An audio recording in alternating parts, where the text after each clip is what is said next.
હાલો તારે કેટલું લેવાનું છે? મારે 10 વીઘાનું વાવવું છે 18 એટલે 40-45 પેકેટ ની ગણતરી છે. મારે 30-35 પેકેટ લેવું છે. તારે અશ્વિન કેટલું વાવવું છે? 18 પેકેટ. ચાલે ફરે તારે 30-35 પેકેટ વાવવાય. અને આ વરે કેવી થઈ મરચી હારી. આ અમારો ભાઈ ગયો છે રમા, કેવું મરચું થયું? હા ભાઈ ગયો જા સારું થયું એમ ને? હા 50 મણ. આ બિયારણ વવાય એવું કેટલા છે. મણ હા થાય? વવાય એવું છે. અને મણ કેટલાક થાય? મન તો 60 ના માથે વહી જાય. હા એમ એટલે આજ વવાઈ કે બીજું? હા સકો પર. અને રોગમાં કેવું? રોગમાં કઈ વાયરસ નથી આમાં. વાયરસ નથી. ઈ પ્લસ આનો કલર કેવો? કલર બહુ સારો. આમ માર્કેટમાં આયલા જાતા હોય તો સીધા 100-200 ઊંચા મંડે બોલાવા. એટલે બધી રીતે. અને ફોરવર્ડ કેવું થાય ભાઈ? ફોરવર્ડ કાઈ નથી થતું, બહુ ઓછું થાય. અત્યારે હાલ આ મરસું પડ્યું ઈ કઈ વીણીનું છે? છેલ્લી વીણી. ટેલિવિઝન.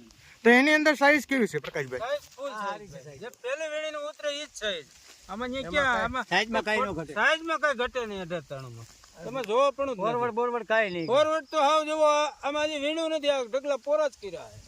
તો તમારા બધાને પેલા લોટનું બિયારણ કેટલા પેકેટ અંદાજે જોશે? પેલા લોટનું તો બધા વિશે 200 આજુબાજુ થઈ જાય એમ. 200 આજુબાજુ તમારા 4 વ્યક્તિના. હા, 200 અને તમારા ગામમાં કેટલું વાવેતર થશે? ગામમાં તો બહુ જાજુ. ગયા વર્ષે અમારે 30 કિલો વવાણું તો વણ તો પછી કદાચ 50-60 કિલો વીયું જાય કે વધારે વીયું જાય. 50 તો ગણવાનું ત્રણ છે. મણની આજુબાજુ પાકું. મરસાનું ગઢ કહેવાતા ગોંડલમાં ડોડિયાળા ગામમાં કેટલું મરસાનું વાવેતર થશે આજ? અરે મરસાનું તો બહુ જાજુ વાવેતર અમારા ગામમાં તો. અને એમાં 18 નું 80% માં 18 થવાનું. 80%માં. હા. અને 20% માં બીજું. એનું કારણ માલ એવો. વધારે વાવેતર આજ છે. વધારે આમાં વાયરસ નથી આવતો ને મેન ફાયદો વાયરસ પ્લસ મરસું વજન વાળું, લાઇટ ક્વોલિટી, ઈ છે. આમાં બી વધારે આવે અને ફોરવર્ડ હાવ ઓછું થાય. મેન અને દવા હાવ સામાન્ય બાયો પ્રોડક્ટ સાથે તો આ મરસું થઈ જાય છે. આજની તારીખ છે 2/11/2026 ના રોજ આપણે તમારા પ્લોટ ઉપર આવેલા છીએ. અત્યારે મરસીની કન્ડિશન કેવી છે? હજી સારી મરસીની કન્ડિશન. હાલો પૂરો.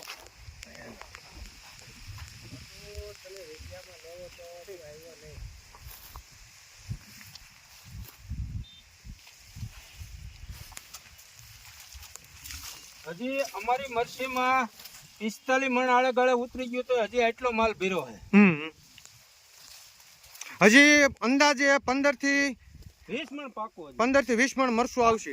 45 મણ ઉતરી ગયું તો 15 થી 20 મણ મરસું પાકો. પણ માલ જ એવડો છે. સતત માલ લાગેલો છે.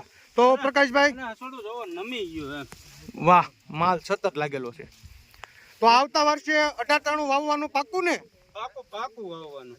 બીજો છોડવા નથી મૂકવાનું થતો. ઓકે.